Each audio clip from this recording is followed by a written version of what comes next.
Hey everyone, Anthony Fantano here, internet's busiest music nerd, looking like scrub this morning. Ooh! And it's time for another episode of the Needle Drop Podcast. In this episode, an interview with the lovely and talented and fantastic Marissa Nadler. She has a new album on the way, hoping to get a review of that out as soon as it drops. And this interview is conducted by someone who is a personal friend of mine, edits episodes of the show, is a huge Marissa Nadler fan, and I'm hoping to get him in on more interviews in the future since he did such a great job with this one.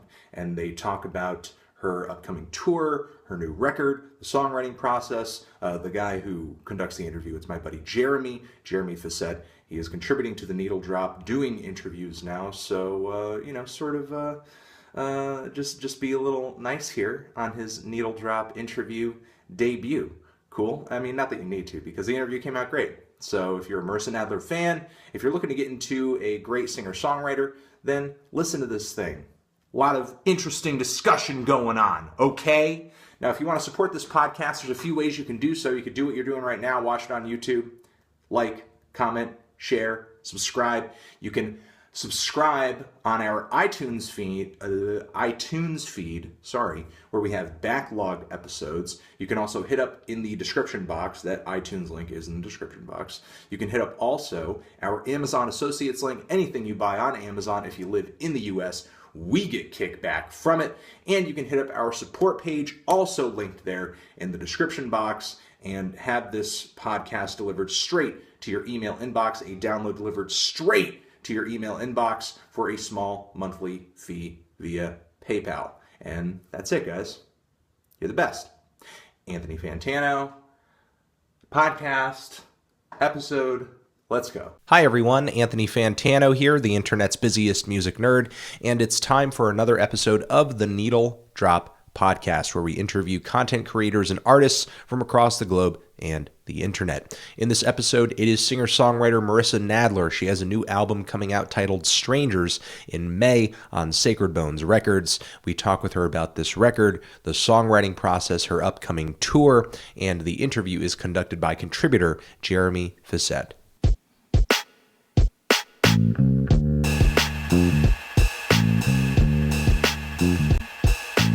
Hello. Hi. Hi, how are you? I'm good. How are you? I'm good, thanks. Thank you for joining us today. It's my pleasure. All right, so yeah, I will just dive right in to our conversation today. First off, I wanted to ask, just because I've been curious since I've been listening to the new record, how does it feel to be sitting on a new record sort of like a month in advance of it being released? And you can't, it's not out in the world yet, but you're still touring about it? How does that feel? Well, it's exciting so far because the feedback has been really good. And I just arrived in Portland, Oregon to start band practice. And so I have some distraction now. I'm focusing on other stuff, which I think is a good thing because it can be hard to just kind of be in stasis waiting for something. Yeah, that's because that's what I was curious about. Some people don't tour in the lead up to the album, so I'm always curious if they're just sitting around waiting for it to come out. And that must be such a strange feeling, I feel like. Yeah. All right, so yeah, I've been listening to the record Strangers. I think it's really great. Thanks. You're welcome. I think it's so good. I was a huge fan of July as well, and so I've been sort of, I don't know if I want to say inevitably, but sort of without trying, I've been drawing these parallels between them. So I wanted to sort of ask if there was a conscious decision to have this relate at all to July, or do you not think it relates at all to July? I mean, it can't help but relate sonically because it has the same producer and the same studio, same micro, for the most part, a lot of the same musicians as well. So there's a stylistic tie. The records are very different in some ways. July is very realist, and Strangers is more surreal. Definitely. Yeah, I definitely saw that. Yeah. Even especially lyrically, it's almost July was very intimate and very personal, and it felt, I mean, obviously I could be wrong, but it felt like the personal pronouns were mostly your pronouns. Mm-hmm. Here, that definitely doesn't feel like the case anymore, at least not all the time. Yeah. And there was something about like, I've been describing it to myself as if July was sort of like the crisis moment itself, then this album is sort of like after that, like it's sort of the unsettled aftermath, and so it feels very perplexing and almost like apocalyptic in a way. It feels very desolate, like all these characters, and there's a lot of things moving in and out of frame. Yeah, definitely. I think, well, the record kind of at first loosely, I was drawing a lot of comparisons to having a dream about the end of the world, and a lot of the songs detail this kind of calm after the storm. So it's not really dealing with the actual action, but more the aftermath. Yeah, that's kind of how I felt too. And I was going to ask you about the characters in it because there are a lot of named people throughout the story. And I mean, you've worked with that before for basically all of your albums. There's always been some named characters that kind of weave in and out, but this time they at least by name they're new. So I was kind of wondering about that too. Yeah, so these people in the songs are for the most part real people.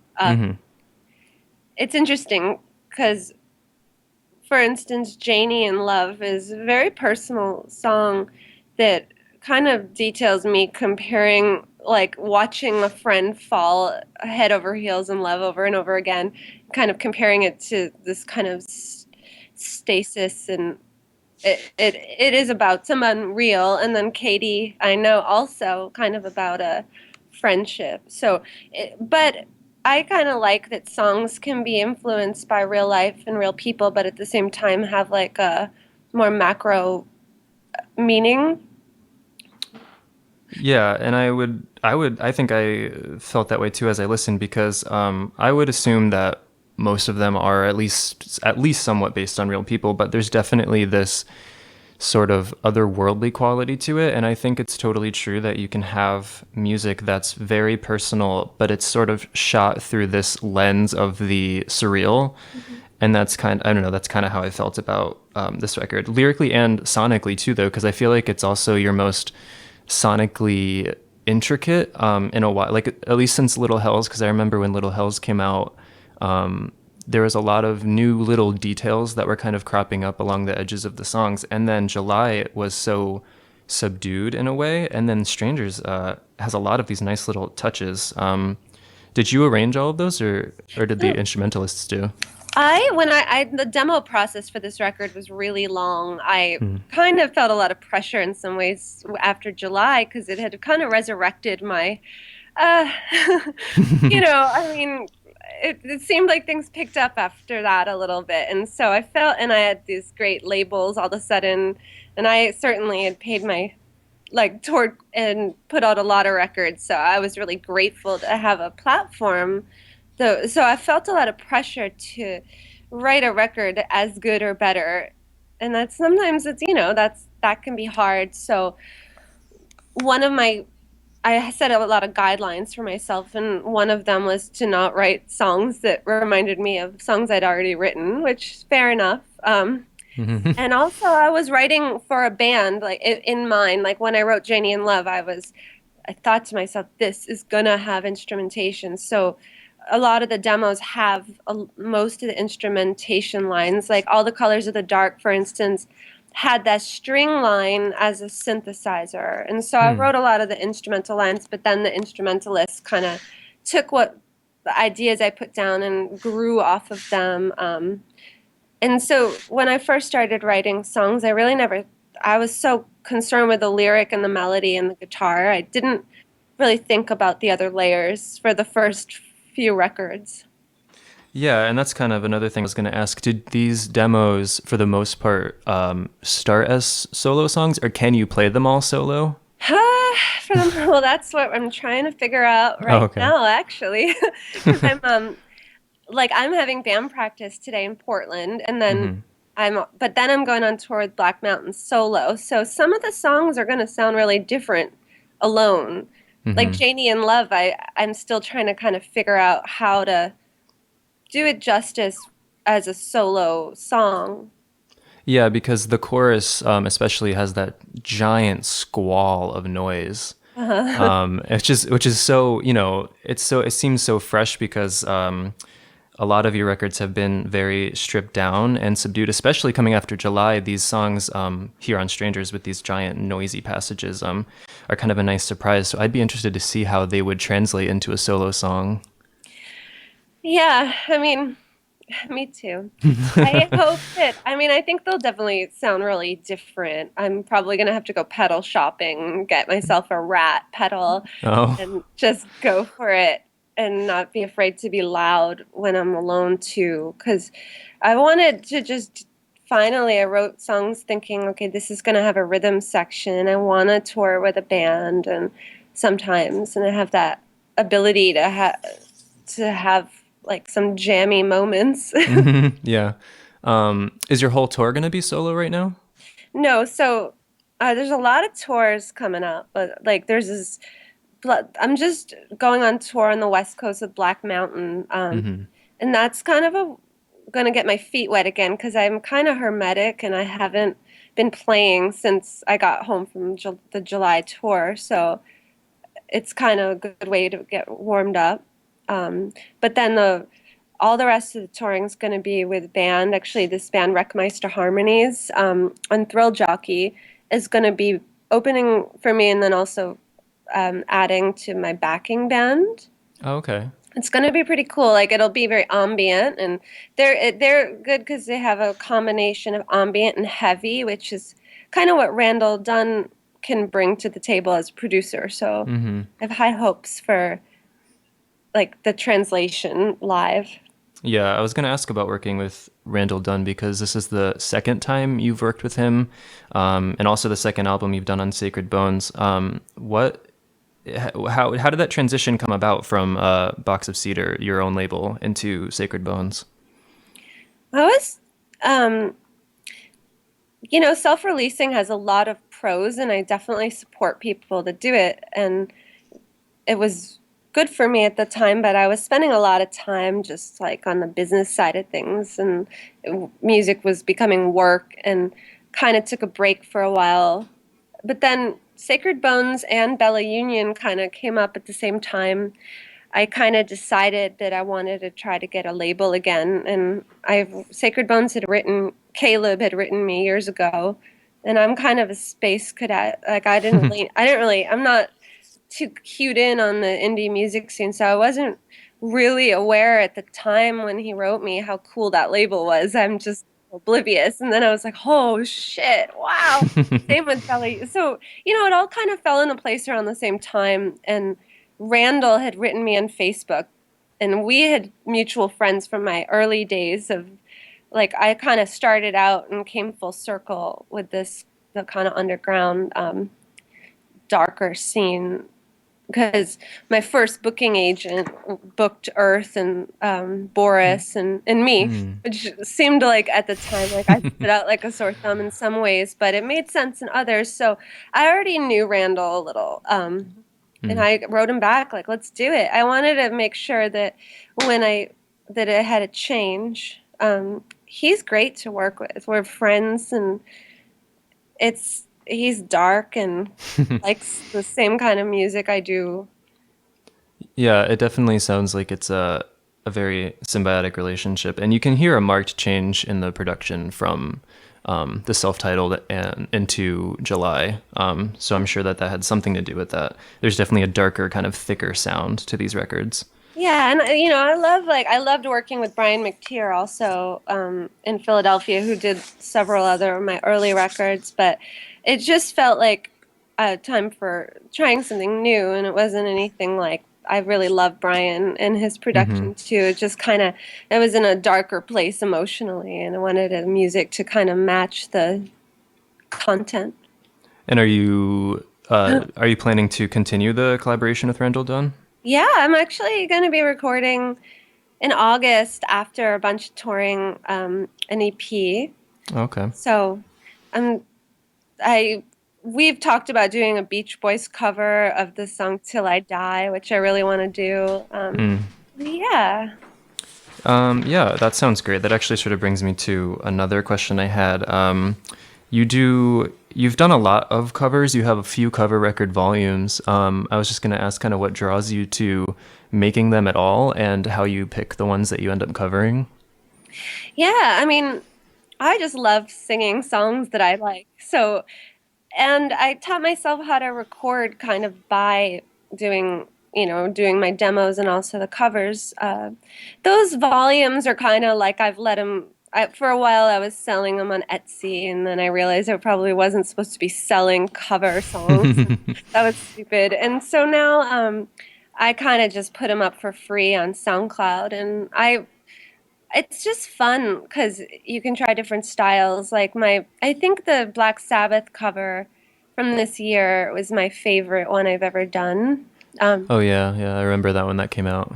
Yeah, it's my first time I've ever really done like lead electric guitar as opposed to rhythm, and it really opened some doors for me in terms of like how much space I can get away with having in a song. I don't need to be tethered to this constant rhythm. So that it's just fun. I mean, I'd like to do a actual professionally recorded covers record at some time, but then again, I'm torn because I don't want to be known as like someone that does covers I'd rather, be known as a songwriter. Yeah, I mean, you've done them before. I mean, they've even been included on your LPs a couple times, like especially Famous Blue Raincoat. So I feel like there is sort of that stigma, though, of the songwriter who just plays covers, and obviously that's not who you would be. But if you put out a whole covers record, I guess it's possible people might think that, but I also feel like you could just kind of squeeze them in. Yeah, And you can play them live. 7 albums of original material should warrant me to be able to like at least get away with one covers record that isn't recorded on my internal microphone on my MacBook. But Yeah, I agree with that. yeah. All right, so since we're talking about your projects that are not in your main discography, I wanted to really ask about the Mountain Home record, because I love that record and I think it's so lovely and pretty, and I feel like no one knows about it, and I feel like that's such a crime. So I just wanted to ask how that record came to be. Well, that's like 10 years ago. You know. So I recorded songs 3 with Greg Weeks and Espers, and I was hanging out in Philly a lot. And Joshua in Mountain Home and his girlfriend at the time, Kristen, had this band Mountain Home, and they were recording at Greg Weeks's basement studio and asked me to sing. I thought they meant like do a backup vocal here and there. Turned out they wanted me to sing the whole thing, and I was like, okay, sure. And it was fun. We never performed it live. They're not together anymore. The band isn't together, but I do think it's kind of it is a really beautiful record. I think Greg was a very talented producer. Yeah, it's he doesn't very do that anymore. Oh, okay. Yeah, because it's very pretty and spacious, and it just feels like this nice little time capsule almost. Yeah, it's certainly more tratty than I like. You know what I mean by that? Like, Yeah. it's definitely really influenced by traditional folk in a way that I am not really. But I really did like it, and it's a nice memory you've brought back to me. So what's the difference between singing covers and then singing songs that other people have written and are asking you to sing for them? Well, it's different with the collaborations or guest vocals that I've been doing. Now that I've kind of been chipping away for so many years, people are giving me a lot of license kind of to do what I want, and that's nice because I really enjoy layering vocals and doing harmonies and writing these little arrangements. With cover songs, sometimes I do feel like I am a little bit of I don't tend to change the songs too much, because if a song is something that I like enough to cover, I usually just want to kind of pay homage to it and give it my own interpretation, but also not like change the melody too much. So it's like less creative in some ways, although it doesn't have to be. I mean, the Solitude cover was a drastic reinterpretation. So Yeah, I think some people it kind of fall into two camps. Like the one camp of if it's such a good song already, then I'm not going to change it too much. But then I think other people almost take it too far in the other direction, and then sometimes you lose the essence of the original song, which is what inspired you to cover it in the first place. yeah, I mean, there's certain songs I'd never cover just because, like, if I love a song a lot, I would never cover Wicked Game, because, well, fuck, like, it's perfect, you know? I mean, there's certain things I know I could just not do. I kind of avoid covering Joni Mitchell songs because Yeah. she's like, what can I do? What can anyone do? Yeah. Okay, so aside from music, you also have been doing visual art for a while, and I've read that you generally see visual art as being kind of more private and music is kind of a little bit less private. So I kind of just wanted to ask, if that's the case, then what inspired you to do your own animated video for All the Colors of the Dark? Yeah, I've been really interested in filmmaking and for a long time, but I never really did it. I was an illustration major, so mostly my background's in painting and drawing. So I just started to teach myself claymation a couple years ago and found it very fun. And I got the go-ahead to make my own video from the labels, which I was really excited about because I don't want the art to be so private. It's just I'm really a perfectionist, and I guess I have like really high stakes. I want to do more of it. I want to make it a lifelong pursuit, and you're never too old to start learning something new. No, of course not. Are you making more videos for the album, like personally? Yes, I cool. am. Well, right now I'm working on finishing up the video for Janie in Love. But then I'm going to make two. I'm very ambitious. I want to make a video for every song on the record and then like make a DVD. But Yeah. the thing is that All the Colors of the Dark video took forever. Like all that little claymation stuff, it's like 200 photographs for one 15-second passage of a movement. So you really have to be like crazy to get into that in the first place. Yeah, I mean, I come from a filmmaking background too, so I definitely know a lot about the struggles of stop motion and how it just takes so much patience and persistence. I don't understand how people make 2-hour movies every 3 years. Like I don't understand how they do it. They have teams. They do have teams. That's true.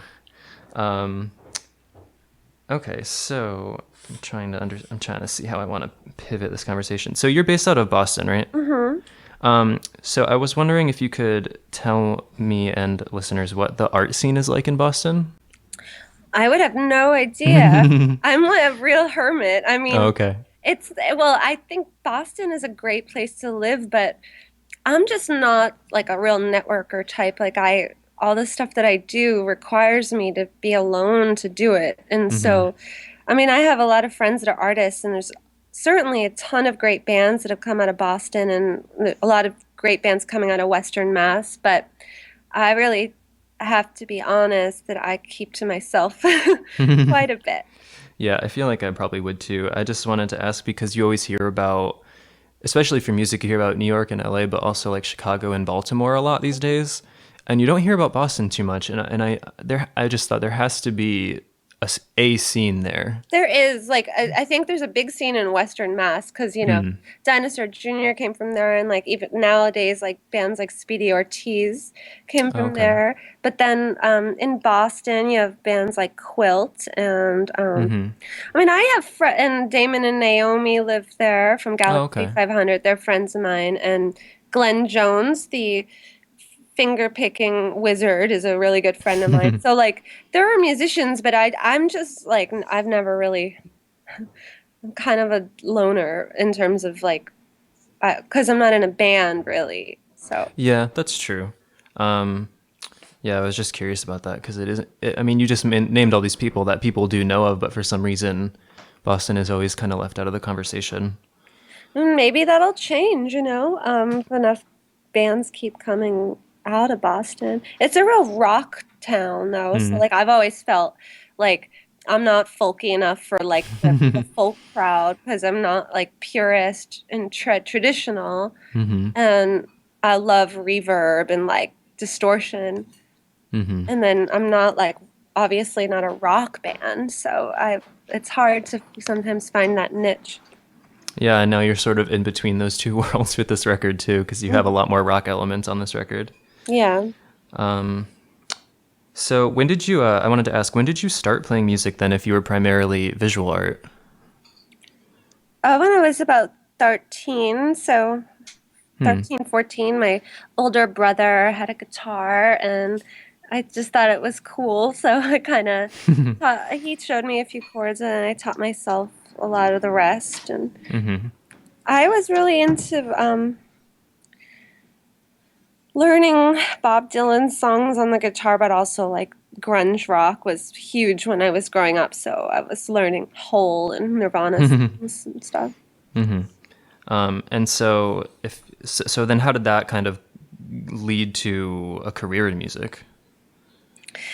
When I was at art school, it got really much more serious about songwriting when I was about 18. I just maybe was feeling stressed out about the pressure I was putting on myself to become this painter. RISD is such a competitive environment, and everybody's so talented that it can be kind of disenchanting, or whatever the word is. Because I just started to kind of turn to my music more as a form of meditation, and because fine art was becoming a job or homework.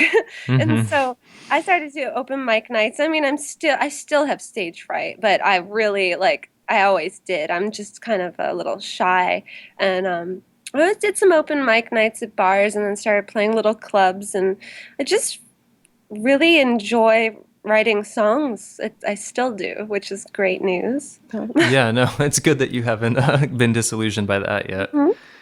Which is interesting because now music is your job, which is sort of what was like almost pushing you away from visual art. But I wonder if you had gone to school for music, if you would have ended up being a painter. I probably would. There's something really fun about not being a trained musician, because I approach the guitar like every time I pick it up, I learn something new, and I know that sounds really kind of cheesy, like, oh, but it's true. I'm still just learning and I don't think I'll ever stop, which I think is fun. I mean, my next goal is to just really be shredding. Speaking of shredding, just to interject, is that you shredding a lot on the new album? I play guitar, but the distortion wall that is on "Hungry is the Ghost" is not me. That is Milky. That's his name.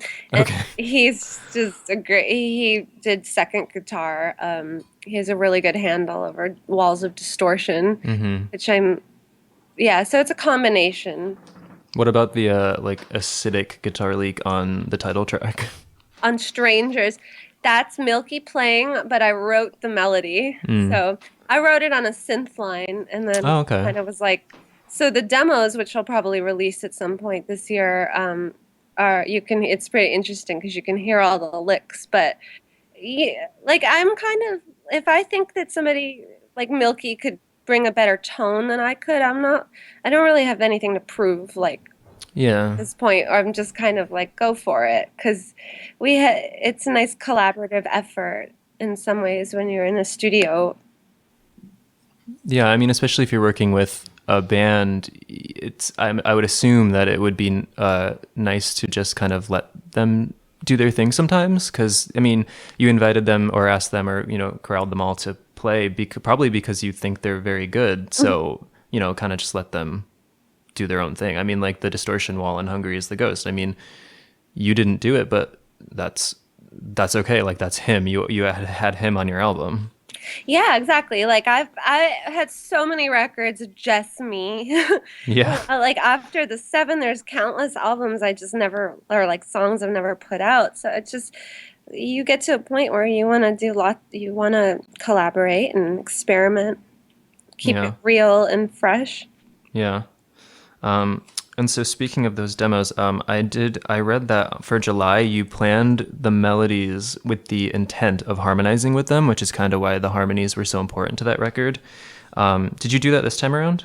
Yeah, I mean, if you listen to the demos, they sound a lot like the final record, except there's no drums and there. Mm-hmm. But the harmonies were also.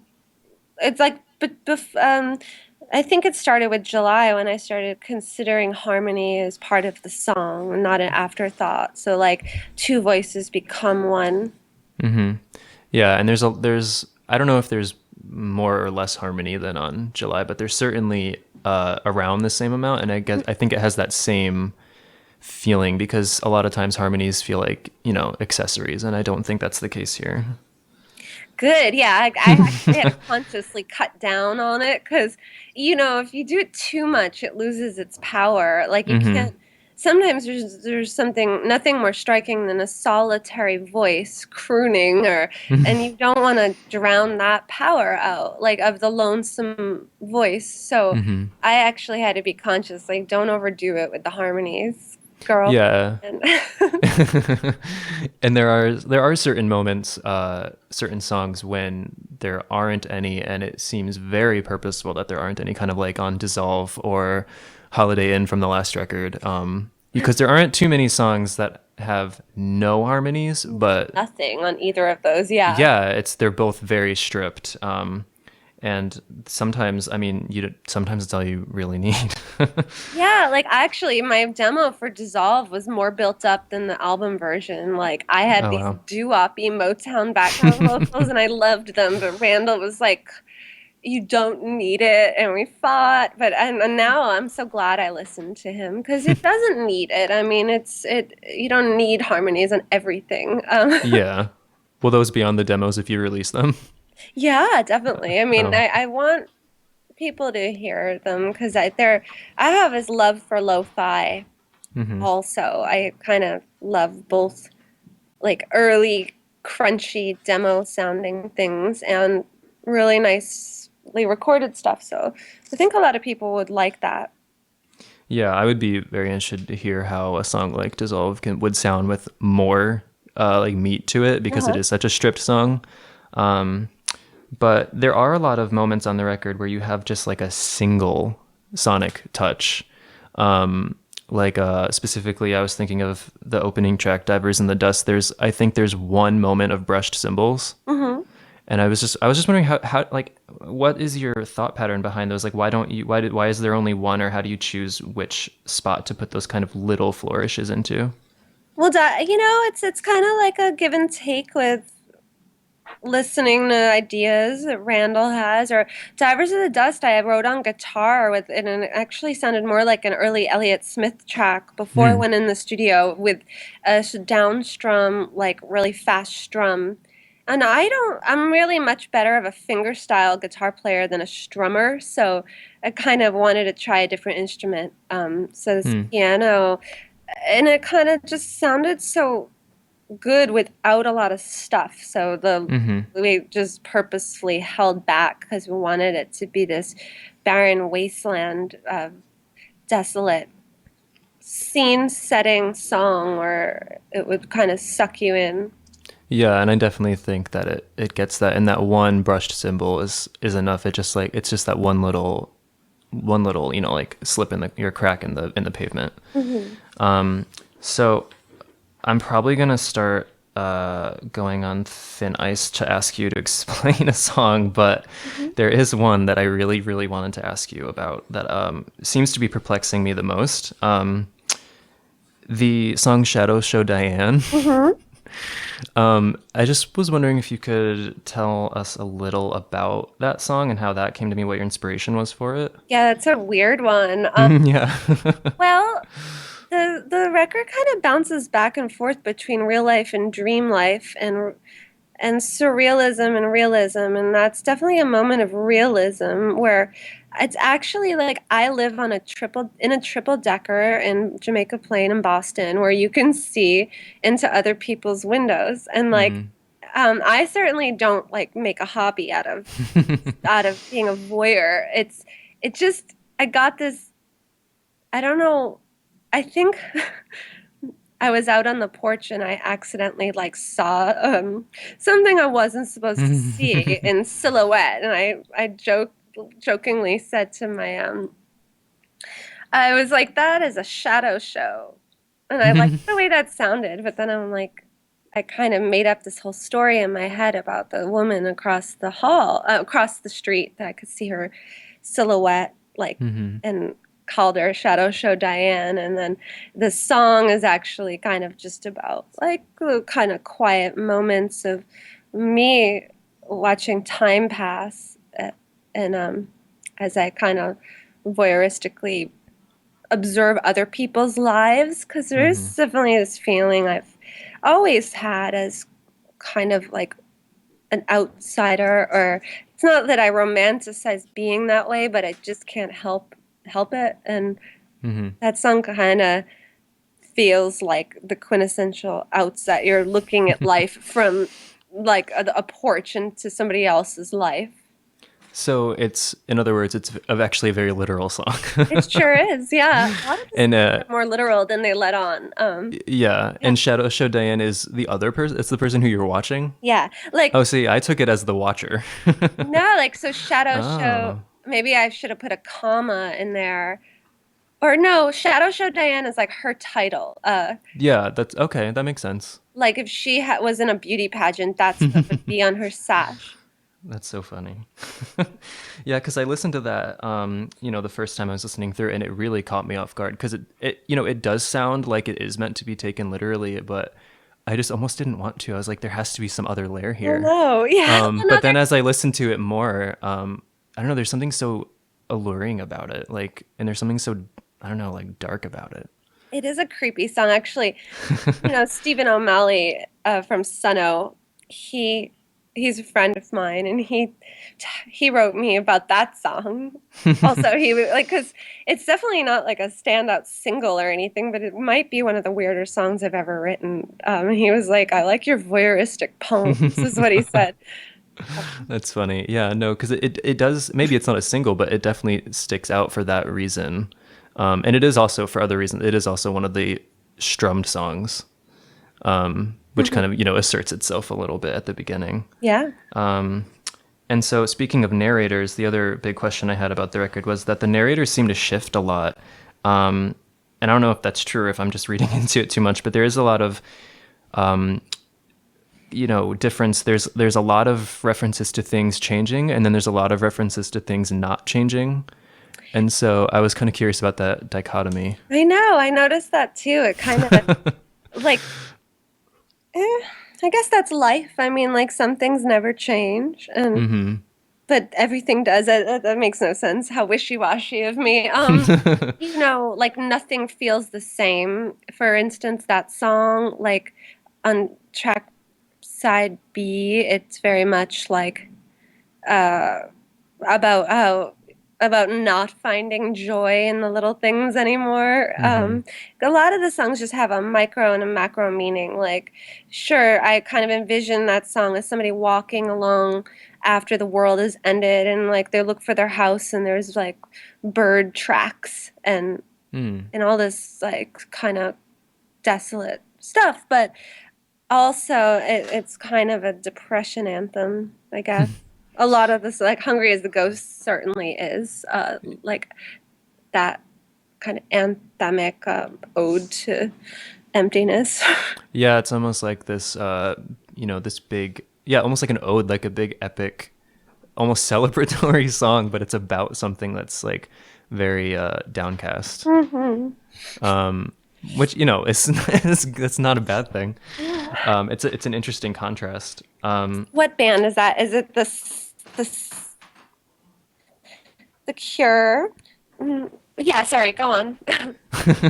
Just thinking about other bands that like have these like gigantic odes to really horrible things, like Yeah, no, I mean, it's definitely something that I've been drawn to in the past. I mean, even like one of the first bands I ever got into was Rilo Kiley, and Jenny Lewis writes about like these utterly depressing things, and then she'll sing them in this chirpy way. Yeah. So I've been kind of drawn to that my whole life, I guess. But yeah, it's interesting that you say that Nothing Feels the Same is sort of like after, it's kind of like after the end of the world, which I mean, we all have this vision of the end of the world, and it never seems to actually include the world no longer being there. It's always still there. You know, like all these post-apocalypse books and movies and TV shows, they all still have the world. It's just different. But I kind of liked the idea that, especially at the last two songs, it actually does sort of seem to be going away. Because like Dissolve, I sort of take that sort of literally too. Like it's kind of the last moment. Like you're just like leaving and that's it. Yeah, that song I'm still trying to make. It has a ton of different meanings. It kind of reminded me after I wrote it, and that Sybil Bear record, song Tonight. Oh yeah. Kind of like reminded me. There was like one. Reminded me a little bit of that same theme where it's actually like switching back and forth for these dreams, and that's like kind of. I mean, originally Waking was supposed to be the last song on the record in my head because it was like waking up from that Wizard of Oz-esque journey. But then I decided to not hold so tight to the idea of a concept album because it's very limiting, and I wanted each song to be its own identity, stand on its own. Yeah, and I definitely think that's the case. I mean, there's a through line, but it's not too rigid, and you could, in theory, you could change the sequencing, like in a live setting, for example, and it's not like the meaning is gone, you know? And I think sometimes the strict concept album, that might happen. You kind of feel like you have to play it in sequence every time. Yeah, and I didn't want that. I want to like make songs that people can enjoy on their own terms. Yeah. And I think that's definitely come across. So yeah, I guess that's pretty much it. I wanted to ask one last thing about the Union Pool show. I will be there. I'm very excited. I'm very excited for that. So I I'll be remember. alone for that one. Oh, so you'll be solo for that? I was going to ask. I'll be interested in Yeah. that. Have you, I mean, it's not necessarily, but then I'm playing New York like again later this summer with a full band. So Okay. Are you doing an East Coast tour later this year? yeah, they're gonna announce the date soon, but it's like Okay. an epic tour. Hopefully I'll be able to get through it without like Yeah, because I'd be interested then to see this album being toured solo and then to come back around in a few months and see it with the band. That'd be pretty fun, actually. Yeah. And I've never been to Union Pool, so I don't even know if they're like, are they too small to accommodate a band? No, it's they have bands all the time, but it like the idea for that was just for me to, because I've been off the road for a while and I have a history of stage fright, to kind of really ease myself back in so that I don't like, you know what I mean, Yeah. go freak out, because it's just the idea was kind of, I actually enjoy playing when I can feel like my voice is filling the room. I kind of like small rooms, cozy places, less intimidating. Yeah, I think the only time I actually have seen you perform once, and it was when you opened for Y Oak in Connecticut, which was a few years ago. I like theater, yeah. Yeah, it was at a theater, and so the natural reverb of the space was so beautiful. And I remember I think it was just you. You might have had a cellist or something. But that was, yeah, it is really kind of, it really holds you captive when it's just like a single person singing out into a spacious room. So I am sort of, now that you told me that you are being solo at the album release show, I'm sort of looking forward to that even more. Oh, good. Well, I'll try my best. So yeah, for anyone who doesn't know, that's at Union Pool in Brooklyn on May 18th. And Mary Latimer is opening, that's correct? Yeah. Yeah, I looked her stuff up too. Her music's very, very beautiful. She's a harpist. Yeah, it sure is beautiful. She plays with a ton of great people. I think she's played with Kurt Weill, and like I know her just from like my Philly connections, and Okay. I wanted something really soothing for myself too, because the New York shows are a little bit of pressure, just because it's like people reviewing it and not, Yeah. Yeah. I'm sure you'll be great. So we'll post this on the YouTube channel, and we will link in the description box to so the listeners know we're going to link to all the info about your new album and your tour, and any more information that we need to put in there. That's pretty much it. Thank you so much for talking with me today. Thank you guys. Thank you. It's really fun.